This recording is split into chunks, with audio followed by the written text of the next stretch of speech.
Hello' বন্ধু বান্ধৱীসকল, আজি মই আমাৰ আগৰ যুগৰ পৰা চলি অহা পৰম্পৰা চব্জি বনাম। এইটো হৈছে পিঠাগুড়ি চব্জি। আমাৰ যিকোনো সকামলে পিঠাগুড়ি চব্জি বনাবই।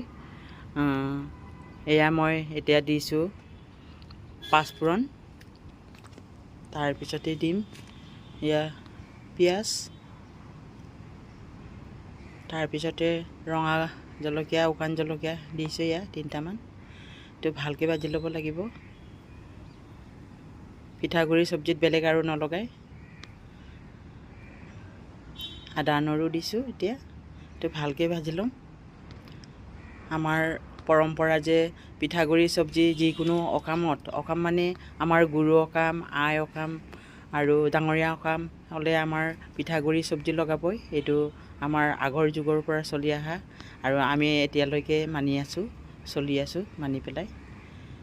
সেয়া নিমখ দিলোঁ, হালধি দিছোঁ। এয়া পানী দি পেলাই উতলাই সিজিব লাগিব মাংসটো।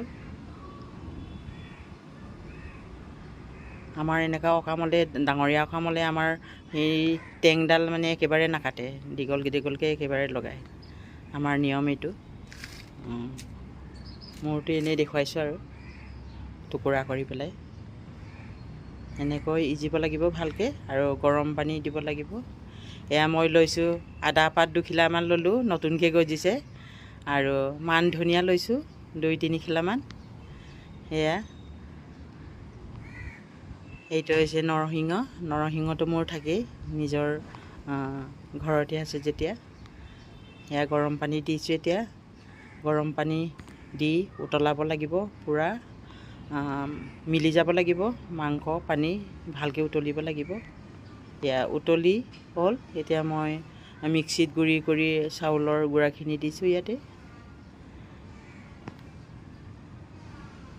মই একো মিক্স কৰা নাই। কিছুমানে দালিও লগায়, সেয়া মই জালুক লগাইছোঁ। জালুকটো মেইন পিঠাগুড়ি চব্জিত। জালুক লগাবই লাগে, ভাল লাগে আৰু গন্ধটো, জালুকৰ জ্বলাটো বেলেগ। এতিয়া মই পাতখিনি দিছোঁ, নৰসিংহ পাত, আদা পাত আৰু মান ধনিয়াখিনি দিছোঁ। গন্ধটো ভাল লাগে, যে বেলেগ মছলা নালাগে আৰু। লাষ্টৰ ফালে মই এনেকৈ দিওঁ 2টামান কেঁচা জলকীয়া। গন্ধটোও ভাল লাগে আৰু এনেই কোনোবাই খাব মন গ'লে আৰু লৈ পেলাই খাব পাৰে চব্জিৰ পৰা। এয়া মোৰ ৰেডি।